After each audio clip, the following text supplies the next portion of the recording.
Hello বন্ধুরা, সবাই কেমন আছো? আশা করছি সবাই খুব ভালো আছো। আমি খুব ভালো আছি। দেখো একদম স্নান টান করে রেডি হয়ে গেছি। দেখো এবার বানাচ্ছি হচ্ছে টক দই লস্যি বানাচ্ছি। বাড়িতেই দই পাতি, তোমরা সবাই জানো। লস্যি বানাচ্ছি। এই ছেলে স্কুল থেকে এসে যাবে। গেটের আওয়াজও পেলাম, মনে হচ্ছে এসে গেছে, বাবা গেছে আনতে।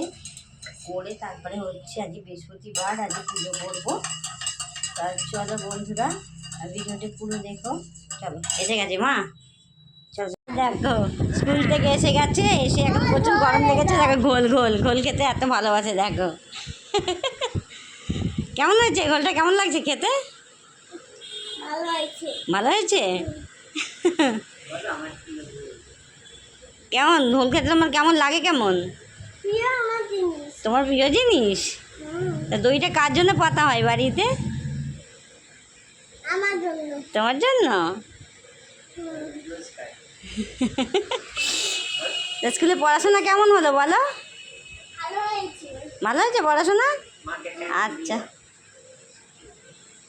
আস্তে আস্তে খাও, আস্তে আস্তে খাও। আচ্ছা, পড়ে যাবে পড়ে যাবে পড়ে যাবে পড়ে যাবে। আচ্ছা ঠিক আছে, আচ্ছা খেয়ে নাও, তো জামা ছাড়িয়ে দিই আগে।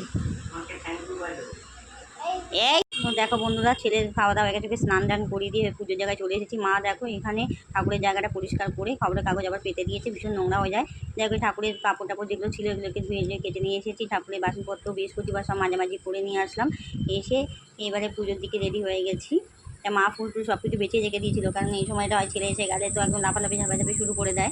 সেই জন্য মা সব ফুল টুল বেঁচে টেছে এই সমস্ত কিছু করে রেখে দিয়েছিল। এসে আমি ছেলেকে করিয়ে এবার পুজো করছি। পুজো করানো হয়ে গেলে তারপরে হচ্ছে ছেলেকে খাওয়াবো দাওয়াবো। তা দেখতেই পাচ্ছ অনেকদিন পরে আবার শরীরটা ঠিক ছিল না বলে করতে পারিনি, পুজো মাই করছিল। আর মা প্রতিদিনই করে, বৃহস্পতিবার দিনটাই শুধু আমি পুজো করি। দেখো আর বৃহস্পতিবারে মাকে জামাটাও চেঞ্জ করিয়ে দিই, কারণ মা এগুলো তো পারে না চেঞ্জ করা। ওগুলো মায়ের তো বয়স হয়ে গেছে না, মায়ের পক্ষে করাও সম্ভব না। তাই এই দিনটি সুন্দর করে একটুখানি মাকে চারিদিকে চারপাশটা সুন্দর করে সাজাবার চেষ্টা করি। আর যা কপাল, ঠাকুরঘর থেকেও ঠাকুরঘরে যাওয়া আর হয় না, এখানেই করা হয় মায়ের ঘরে, যেখানেই ঠাকুরকে পুজো করা হয়। দেখো আদ্দাম আমার। বন্ধুরা তোমরা কে কোথা থেকে দেখছো একটু কমেন্ট করে জানিও। আর ভিডিওটা ভালো লাগলে অবশ্যই লাইক শেয়ার কমেন্ট করে দেবে। যে ফেসবুক থেকে দেখে থাকো অবশ্যই পেজটা ফলো করে পাশে থেকো। আর যারা ইউটিউব থেকে দেখছো অবশ্যই চ্যানেলটা সাবস্ক্রাইব করে পাশে থেকে, এরকম নিত্য নতুন সুন্দর সুন্দর ভিডিও তোমাদেরকে উপহার দেওয়ার জন্য। আর যেভাবে তোমরা আমাকে ভালোবাসা দিচ্ছ, একটু ভালোবাসা দিও, সাথে থেকো পাশে থেকো। বন্ধুদের সঙ্গে পথ চলার আলাদা একটা আনন্দ থাকে, দেখতেই পাচ্ছ। আমার মা লক্ষ্মীকে কেমন লাগছে একটু কমেন্ট করে জানিও। এই দেখো আমার দক্ষিণেশ্বর, আমাদের দক্ষিণেশ্বর প্রত্যেকের। আমি তো দক্ষিণেশ্বরে থাকি, তোমরা তো জানোই প্রত্যেকেই। দেখো মা ভবতারিণী, রামকৃষ্ণদেব, সারদা মা, এখানেও সারদা মা। প্রতি বৃহস্পতিবারটায় চেষ্টা করি পুজোটা আমি করতে, যখন আমি পারি না তখন মা করে। মায়ের পক্ষে করাটা খুব অসুবিধা, মায়ের তো কী বলবো, দেখার সমস্যা হয়, সেই জন্যই আমি করি। দেখো চারিদিকে এবারে কী বলবো, জানলার যে ওপরটা যেখানে ঠাকুর রাখা থাকে, জানলার ওপরটাতে সুন্দর করে বৃহস্পতিবার দিনটাতে সাজাবার চেষ্টা করি। সেই দিনকে আলাদাই একটা, জানো বৃহস্পতিবার মানে বাঙালিদের একটা পুজোর আলাদাই একটা ব্যাপার থাকে। সেই দিনকে সুন্দর করে সাজানোর ব্যাপার থাকে, মা লক্ষ্মীর আরাধনা করা হয় সেই দিনকে।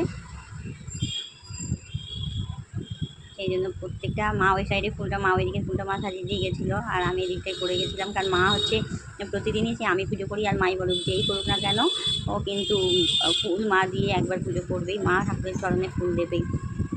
ছেলে, আমি পুজো করছি, আমার ছেলেটা এত এত বকেই চলেছে একদম কথা বন্ধই করছে না। তাড়াতাড়ি করে একদম করতে হচ্ছে পুজো, কারণ ওর মোবাইল চাই, ওকে মোবাইল দিতেই হবে।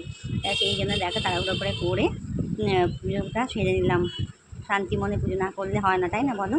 যাই হোক, আজ বৃহস্পতিবারে সন্ধ্যাবেলা মা লক্ষ্মীর পুজো তোমাদের সঙ্গে শেয়ার করলাম। তোমরা কমেন্ট করে জানিও আমার মা লক্ষ্মীকে, ভবতারিণী মাকে, রামকৃষ্ণ সারদা মা, আমার রাধাকৃষ্ণকে কেমন লাগছে একটু কমেন্ট করে জানিও।